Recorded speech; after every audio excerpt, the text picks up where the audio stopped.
Welcome back to Northwest Afternoon. You know, Tristan Rogers is one of the most popular stars to ever hit daytime TV. He left General Hospital about a year ago, and his popularity was still incredible. And, you know, in November he returned for a very short stay on General Hospital, only to bid farewell yet again. No, I've loved two women in my life, you and Holly. I married her, and I love her very much. But there's a part of me that belongs to you. And that's what I mean when I say I'll never really leave you. I couldn't, not even if I wanted to.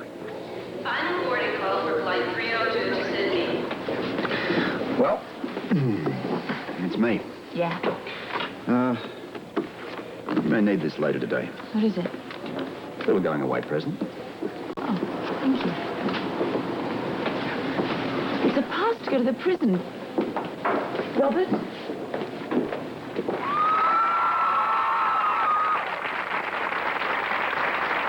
Well, unfortunately, that was the last we saw of Robert Scorpio. Tristan is off on other adventures right now, and we're lucky that he made us one of his adventures. Please welcome Tristan Rogers.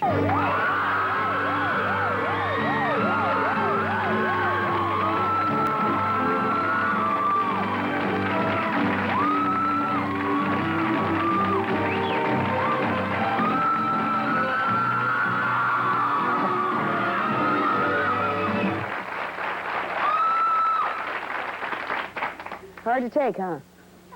Yeah, well, it's not bad for an out-of-work actor. What about the America's Cup? Come see, come saw. Yeah, you're here now. Okay, why did you go back to GH in the first place after being gone? What's the reason? Well, there were many facets to this question. I hadn't worked for a while. I couldn't find what I wanted to do out there, so I'd sort of always had it at the back of my mind that if I truly wanted to, I could go back. And knowing Gloria as I did, she was quite interested in the idea. And so, you know, we'd ummed and ahed about it, and we sort of kept up a very close dialogue ever since I'd left the show. And then my agent hauled me into the office after, you know, I'd passed up yet another job that I didn't want to do, and he said, well, Tris, it's been 10 months now since you've worked. He said, maybe you should think about that. I said, yeah, but there's nothing out there that I really want to do. I haven't, all the stuff that's been offered doesn't... Like what? What was being offered? What kind of stuff? Episodic stuff, which truly wouldn't have done my career any good at all. Okay. The guest artist always goes in, you know, as the idiot. I mean, they're not going to make you over the hero, so you go in there as the cannon fodder, so to speak. Sure. And I wasn't really prepared to do that. So I just sort of held myself off the market. I had a lot of people interested, and we've still sort of got dialogue with a lot of those people now. But, you know, bottom line was there wasn't a job that interested me. Right, then I got another call. This was from my accountant. Okay. He said, I think the holiday's over. It's time to go back. So at that point, it just coincidentally, my agent happened to be talking to Gloria about another related matter. And he just kind of threw this into the conversation. Well, within a day, we had a script. And that's how the whole thing got started again.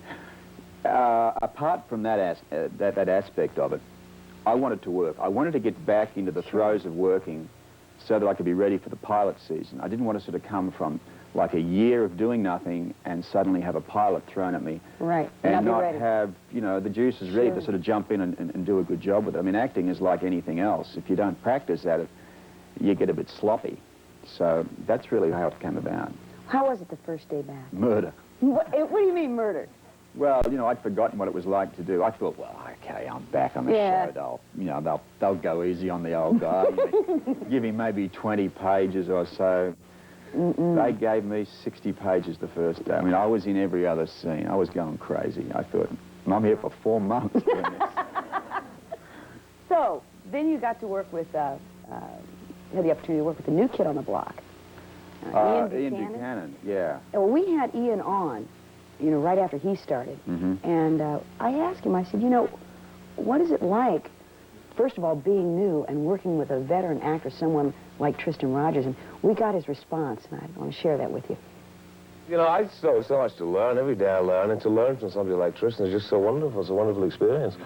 And I really have no ego worth talking about. And neither does he, which is wonderful. Yeah, which is great. He's incredibly generous, and I'm certainly learning that from him. You never said that to me. Yeah, it's kind of a shame that I left when I did, because towards the end of that storyline, they were letting the two of us kind of mess around a little bit. Well, you could see that he was being calm, and you were letting him do that. I think that's what he means by being generous. You were giving him those opportunities to be... I mean, he's a very capable person, there's no question about that. The joke of it was, when you stuck myself, Finola, and Ian in a scene together, you had this gaggle of accents. I mean, it sounded like like a meeting of the Commonwealth in, like, one room. So it was good working with him. It was. I asked him, I said, how was it? I said, you know, when I was worried about you because, you know, when Tristan first walked into this, you know, the first scene that I saw you in, there you were with your feet planted on the floor. He said, I couldn't move. I just couldn't move. The guy was so great. And I hear they also offered you, is it true, did they offer you $1 million, Tristan, to stay? Whatever they offered me is whatever they offered me, and I'm not talking about it. Let me back up. What is it you really want to do? You said you had these episodic things coming at you, and what could they have offered you that you'd have said yes to? You mean to stay on General Hospital? No, outside General Hospital. Okay. I went back on GH to do what I wanted to do. Right. Having then done it, I left. I mean, there was no point for me to hang around beyond the period of time that I'd, you know, set out to stay there. If they'd have come back with an interesting offer for nighttime, and I'm talking about something probably along the lines of what the character was, because that's how I'm going to be cast anyway. Okay. I'm sort of made up my mind that that's the sort of role that seems to be offered to me. Then I think we probably could have done a deal. The point is that such an offer didn't happen, so it's academic. Yeah. What is it you really, other than, you know, something like that, what is it, what's your goal, your ultimate goal? To keep on growing as an actor. I mean, if I didn't want to grow as an actor, I'd stay in General Hospital for 20 years. Yes, and they'd keep you, too. But the whole essence of it is not the money. The money's nice, but it's not the money. I mean, if I'm not challenged as an actor, then quite frankly, I get sloppy and I get lazy, and if this was to happen, the character would start to lose interest, and the first people to complain would be you lot here. Let's go right out here to Doreen, too. She's got a question for you, Tristan. Hi. First, I'd like to tell you I think you're a great actor, and you bring a lot of excitement on the show. I wanted to ask you, how did you start your career on General Hospital? Where did they find you? And also, Where did they find you, Tristan? Also, I'd like to know if you think you'll ever come back again on the show. I'll answer the first part. At the moment, I went through the normal rigors of getting onto the show, which is a casting session where you turn up with about 60 other people for the role, and if you get past the casting officer, then you read for the director, and if you get past the director, maybe you'll get the role. In my particular case, the timing was incredible. I mean, you know, it was a classic instance of being in the right place at the right time. And my chemistry with the director, producer, Gloria Monty, happened to be just spot on for that moment. I was kind of what she was looking for. Kind of, because she wasn't sure what she was looking for, but she figured that I could do it. And that's how that started. As to whether I'll go back, well, I mean, it's logical. Having done it once, people are saying, well, if you can do it once, why can't you do it twice? And you're right, I can do it twice, and it's something that I won't rule out.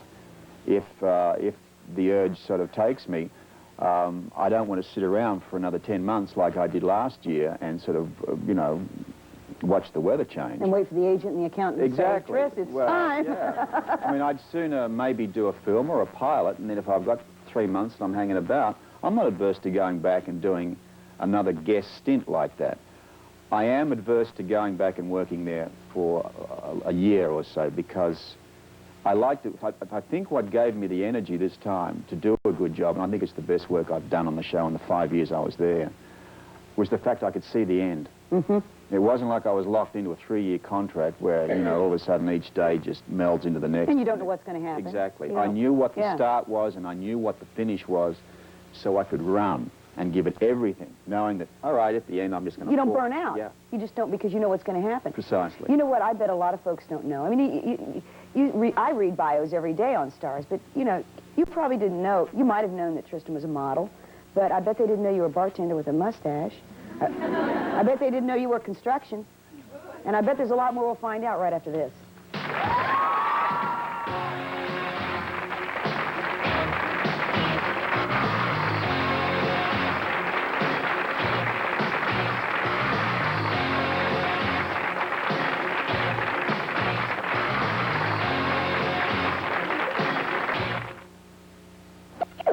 Oh, miserable. Welcome back to Northwest Afternoon. If you just joined us, and I doubt that's true, that we're with Tristan Rogers. I hate to say the word ex-Scorpio. Ex, maybe, who knows what'll happen, Scorpio from General Hospital. And Tristan, we have got a bazillion questions from the audience. Ann, calm down. Were you and Emma Sam's ever more than friends? And are you still friends?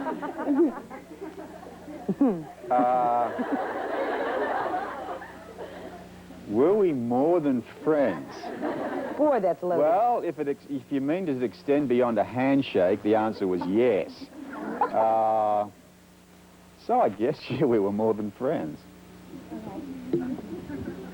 Okay. Well, if a lot of people heard that you and Emma were going to get married, was all that... No, that was rubbish. It was just plain... Yeah, that was rubbish. I mean, you know, if it had gone the distance, maybe, but it didn't. Sure. But at that stage, it was about the furthest thing from our minds. Yeah. Well, I also heard rumor that, well, now, while we're talking about it, that you were a real ladies' man. You know, you're not being... Tristan, I mean, you know... Well, I'm not a masher, let's put it that way. A masher? Yeah. What's a masher? There's probably a term for it over here, but we won't get into it. Oh, okay, maybe the term here would be rounder. Would that be it? Maybe someone who just dates around a whole lot. Let's take another Yeah, audience. I guess I'd probably do that, yeah. There's nothing wrong with that. Aren't you glad that he is and he's not settled down right now? All right. Yalta, you have a question? Did you plan to get married again? How do you feel Yeah, about that? eventually. I'd give it another shot. I figure you've got 2 chances at it. If you mess it up beyond 2 chances, well, don't bother again. That's true. That's true. So, yeah, it's a case of, at the moment, I guess I'm putting more time now into my career, which needs that time. And I figure that, you know, when you want to get a relationship going, it's got to have equal time. And this is a terrible business to share with a relationship. It means that one of the parties has got to be terribly giving to the point sometimes where it hurts. Sure. And that's why I'm reluctant at this stage to want to throw that on anybody. Why would you ever say, and you did, that someone would have to tolerate me? I can't imagine that. Well, when I'm working on a show, another side of me sometimes comes out. Well, you're giving so much. Please? Well, especially in the early stages of a show, where you've got an enormous amount of pressure on you Sure. to get it right, because you know if you don't get it right, then it's going to be cancelled. So you tend to put a lot into it, and this means a lot of hours, both at home and both at the studio. I mean, we're talking maybe sometimes 12, 14, Sure. 15 hours a day. By the time you get home, that doesn't leave a lot. And if they're in the same Anything else? business, that's trouble. Oh, If they're not in forget the it. same business, Yeah. then they have to put up with that? Actors and actresses, the one thing that generally messes it up are the egos. You know, one's working, one's not working, both working, one's got a better part than the other one's got, etc., etc., etc. I mean, you've really got to have you've got to have 2 very mature people who can make something work under those circumstances. I think you'll find her. I think she's out there. Got to be. As long as This you don't- country of 270 million. Let's take a phone call. You're on the air, and almost all 270 million would love to be with you. Hello. Hi, Cindy. Yes. This is Mary. I'm from Auburn. Hi, Mary. I have a question for Tristan. Oh, I'm sure. Go ahead. I wanted to know if you were offered a role similar to Indiana Jones or Jack in Romancing the Stone. I think you'd be wonderful in something like that. Oh, I Would do you too. do something like that? Well, yeah, I guess my approach to it would probably be different. I mean, it wouldn't be Indiana Jones. At the moment, the topical character around this country is a bloke called Crocodile Dundee. What do you think about him? I think that movie is the greatest fluke, but hey, a $126 million fluke. That's can't be right. bad. That's right. Count me in. So I say, you know, good, go for it. But I always tend to, okay, if it's a movie, they say, we want to do something like Indiana Jones or something like Crocodile Dundee. Right. Okay, fine. Just let me do my bit, which changes it according to the way that I want to do it, instead of, you know, I mean, I don't want to have to compete with Harrison Ford. Well, as strong as you are, you need to have some creative control in something like that. It's the only thing that really makes it work. Absolutely. Audience, Mickey, yes. Hi, welcome to Seattle. Thank you. And last time you were here, you were talking about doing some recording, and I'm wondering if you're still doing that and what No, kind I'm still of music. talking about it, actually. Yeah, well, we've got a problem with material, and we've continued to have this problem now for about the last, well, I guess since I've been here, to the extent where I've put it way on the back burner because I need to be putting in energy on other things, namely acting. Acting is where the money comes from. Music is an indulgence as far as I'm concerned. So when I've made enough money, then we start to indulge ourselves. Sure. And that'll come.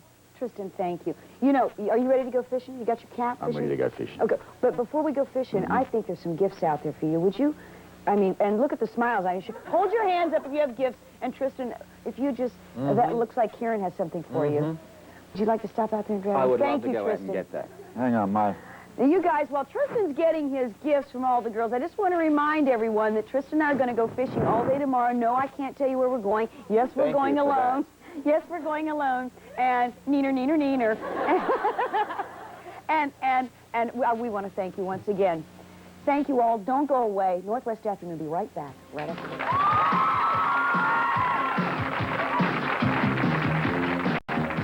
Next on Northwest Afternoon, you'll hear the story of youngsters who get hurt playing in organized sports and how you can prevent it from happening to your child.